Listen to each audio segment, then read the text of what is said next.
Hello. Welcome back to my channel. This is part 4 of the semester exam review. Today is going to be the gas laws. Unit 10 has a variety of things, so we're just going to jump right into it. The first thing on the list is KMT, otherwise known as kinetic molecular theory. Let's have a nice pen.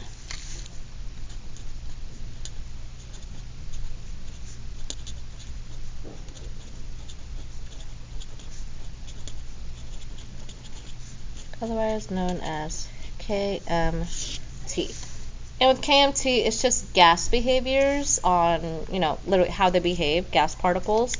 So it's just 5 things you got to remember what they do. And this is like a multiple choice situation where you just got to remember if it's true or false. So the first thing about gas particles, that gas particles are always moving, so are in constant random motion.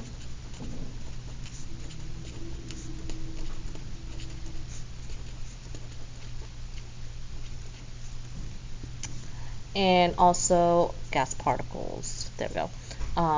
Also, you gotta remember that when they move, when they bump into each other, they're elastic, so they like bounce off of each other. So gas collisions are elastic.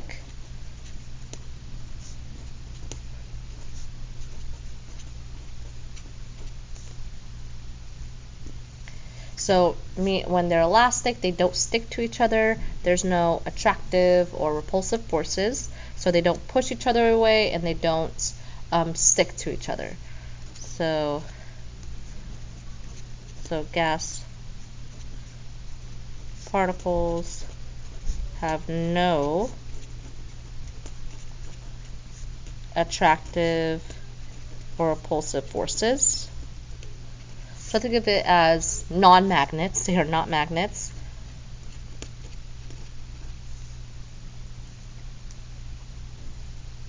You also got to remember that the gas particles are far apart.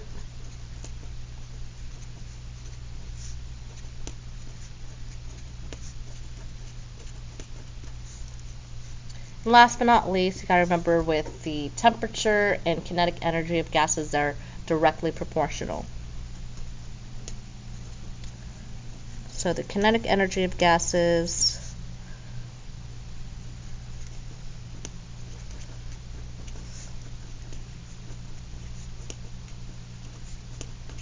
is directly proportional to temperature.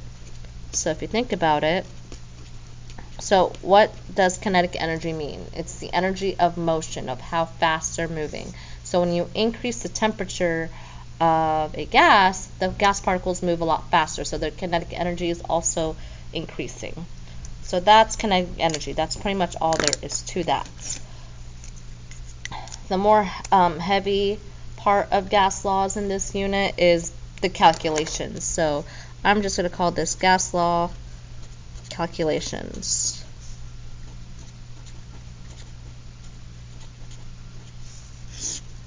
Oh no, my pen is running out of ink. I'm going to use a different color.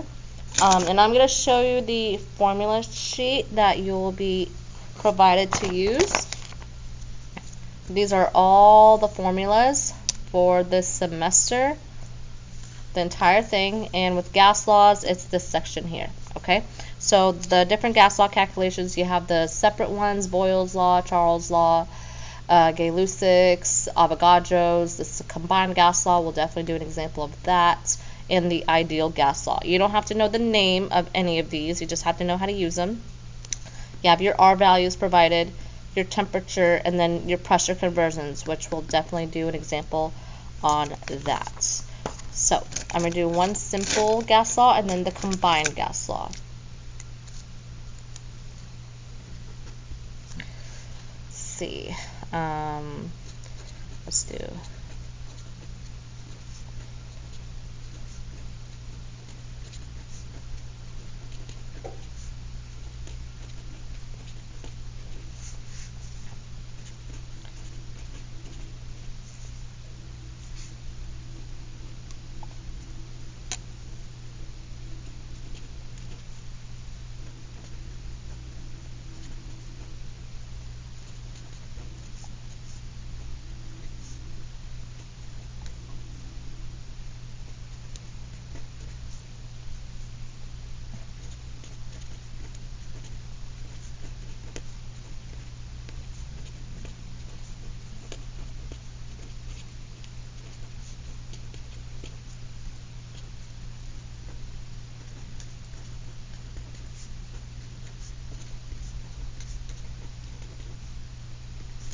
Alright, it's a lot of words. So, calculate the final temperature of a gas if the initial temperature is 155 Kelvin and the pressure increases from 1.5 atm to 2.5 atm.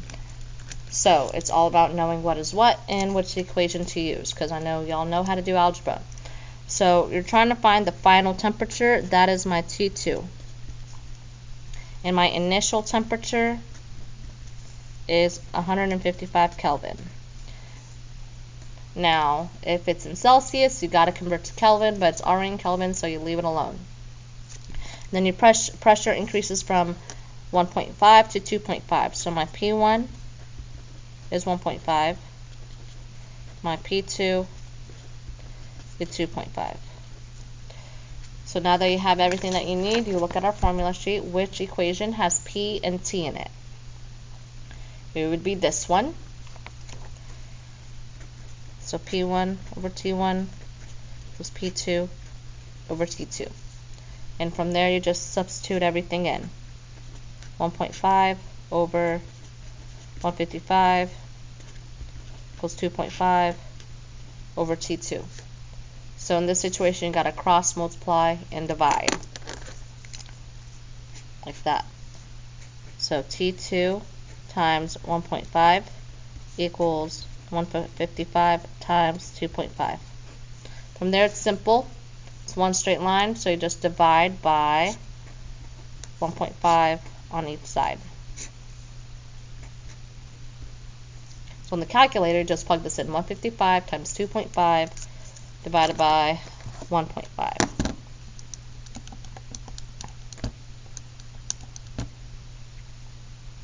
I got 258.33 Kelvin. Pretty simple. Alright, let me give you a combined gas law example where you have 3 variables, because you'll definitely be seeing that on the final.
Okay, find the initial temperature if the final volume is 1.5 liters, the final temp is 208 Kelvin, and the pressure increases from 5 atm to 8 atm.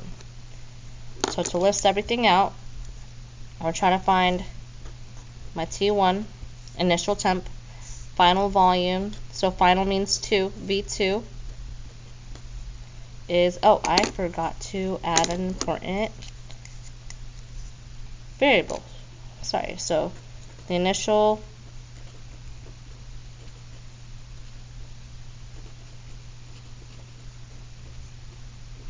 volume is 0.75 liters. That's important. Okay. I know it's worded weird, but as long as you have your variables, you should be good. So V2 is 1.5. Your final temp, so T2 is 208. Your pressure increases from this to this, so P1, should probably scoop this down. And then your P2 is 8. And then your initial volume, my V1, is 0.75. Okay? From there, you just plug it all in. Your P1, V1 over T1 equals P2 V2 over T2. Now, how do I know that I'm using this equation? I won't tell you on the final to use this equation. If you see pretty much everything, all the variables, P, V, and T, you use the combined gas law. If you only use 2 out of the 3 equations, that's when you use any of these equations, but the P, V, and T, that's a combined gas law. And from there, you just substitute. So we have our 5.75. My T1's my unknown. P2, V2, and then T2.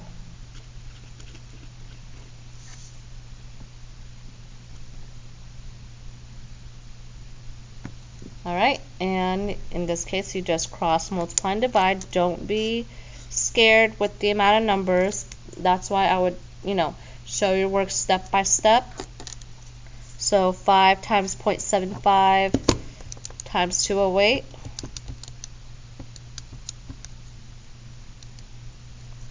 I got 780 equals T1 times 8 times 1.5, 12. See how simple that is? From there, you just divide by 12 on both sides. So my T1 would be 65 Kelvin. So that's how you do combined gas law. Okay? Now I'm going to move on to the back with the ideal gas law. So that's the PV equals nRT.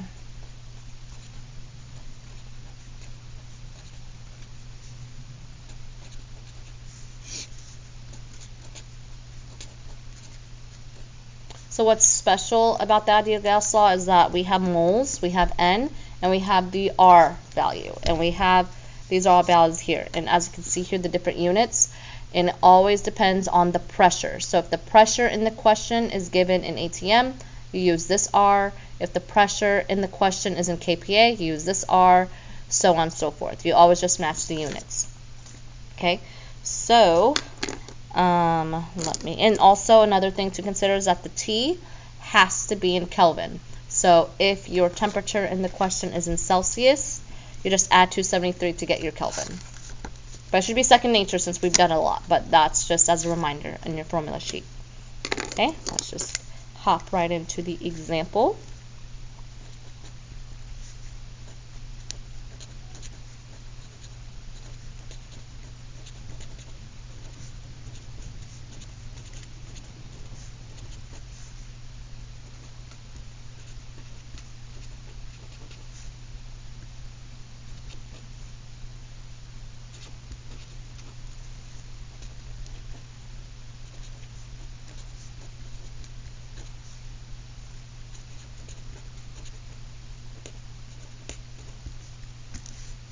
Alright, find the volume of a gas with 5.25 atm with 0.67 moles in 15 degrees Celsius container.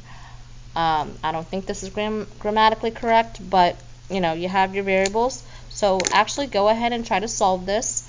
You have your P, you have your T, you have your N, and then you're trying to find V. So again, here's your R values here. Alright, so pause the video, try to solve it on your own, and then check your work once you're done. Alright, so you should have gotten 3.02 liters as your volume. So I use the 0.0821 as my R since my pressure is in ATM. And then my temperature, I had to add 273 to get my Kelvin. Now remember, if the question has the ideal gas law and the temperature is already in Kelvin, do not change it, okay? Only when it's Celsius is when you change it, okay? So that is ideal gas law. It's a lot more simple than the other gas law variables. So speaking of the variables, the P, V, and T, we need to talk about the relationships. So that is our next point to discuss. gas law variables / relationships.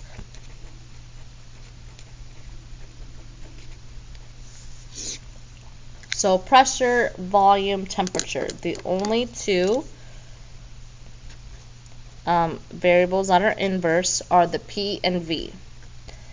They are inverse, meaning if one goes up, one increases, the other decreases. And all the others, so P and T, P and N, V and N, V and T, these are all direct. So they all either both increase or both decrease. So the only thing is, yeah, just remember P and V are opposite, the rest are the same. Okay, so if I were to ask you, if I double the volume, what happens to the pressure? So volume doubling, right? But pressure is opposite, so what's the opposite of doubling? Halved. So hence why it's inverse. So just remember the relationships of increase versus decrease. And then the next thing I want to discuss, which I think is the last bit of the unit, it is the, where's my pen? Pressure conversions.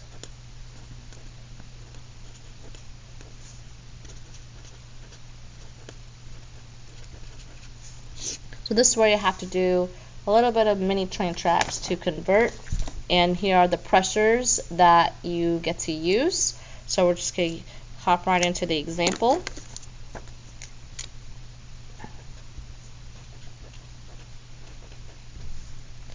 Convert 5.5 ATM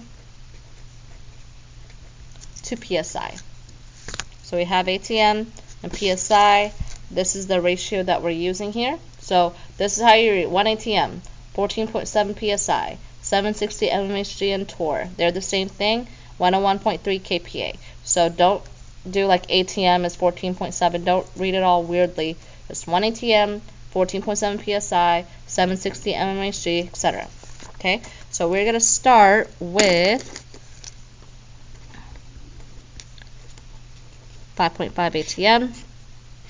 One small step. ATM goes down here. Same process as stoichiometry. Then we want PSI. And then we use these numbers here. We have 1 ATM, 14.7 PSI. Don't mix up between the two, otherwise you'll definitely find an answer choice by calculating it wrong. So this is pretty easy, just 5.5 times 14.7, got 80, not 8, 80.9. Let's from 80.9 PSI. That's it.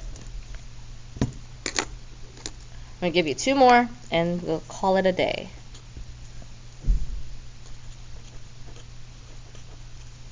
Converts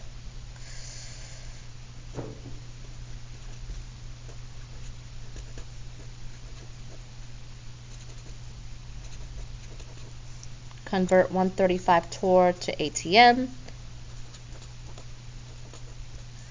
convert 17.3 PSI to mmHg. So go ahead and try to solve these, pause the video, and then play once you're done to check your work. Alright, here are my final answers. 0.178 ATM for that first one. So torr, again, it's the same as mmHg, so that's 760. And then I did set PSI to mmHg, get 760. I got A94.4 for that second one.